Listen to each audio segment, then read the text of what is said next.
Assalamualaikum at isang ligtas na araw sa ating lahat.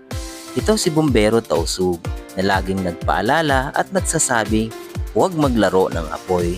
Sinimulan ang ikalawang araw sa isang masayang icebreaker, pampagana, pampatanggal ng kaba, at pampalakas ng teamwork.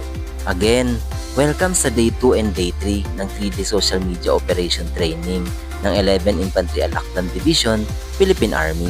Samantala, 11 na Public Information Section personnel mula sa Bureau of Fire Protection Sulu ang ipinadala ni Acting Provincial Fire Marshal Senior Inspector Jason Tiahijon upang matuto, makiisa at mas maging epektibo sa digital operations. Sunod na itinuro ang basic photography.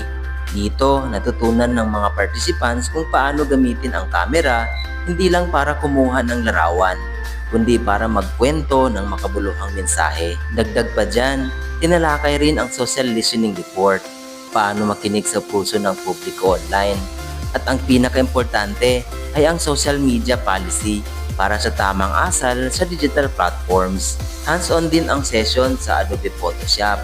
At ang exciting part, kanya-kanya ang mga grupo gumawa ng sariling social media card bilang individual output. Kasabay din ng aktibidad na isa rin ang mga kalahok sa National Simultaneous Circuit Drill. Isang paalala na ang kahandaan na hindi lang online, kundi dapat sa lahat ng oras.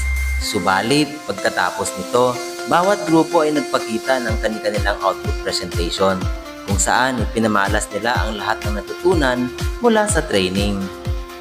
At alam nyo ba, napakaswerte natin dahil nakadaupang palad natin ang commander ng 11 Infantry Alacdan Division, Philippine Army na si Major General Leonardo I. Peña bilang keynote speaker sa pagtatapos ng napakahalagang training na ito. Anya, ang epektibong komunikasyon ay sandatang sa modernong laban. Dagdag pa ng ating keynote speaker, hindi sapat na marunong tayo gumawa ng content. Dapat alam natin ang epekto nito. At sa loob ng 3 araw, natuto tayo hindi lang ng tools, kundi ng responsibilidad bilang mga tagapaghatid ng tamang impormasyon. Dahil sa panahon ngayon, isang maling post mo lang pwedeng magdulot ng maling epekto. Ika nga, think before you click. Dahil ang bawat impormasyon na ipinabahagi mo may kaakibat na pananagutan. Muli, sa ngalan po ng aming butihing Acting Provincial Fire Marshal na si Senior Inspector Jason Tiahijon, taus-puso po kami nagpapasalamat sa 11 Infantry Division, Philippine Army sa pag-imbita sa personnel ng Bureau of Fire Protection Sulu. Isa po itong malaking karangalan sa amin na naging kalahok ng social media operation training.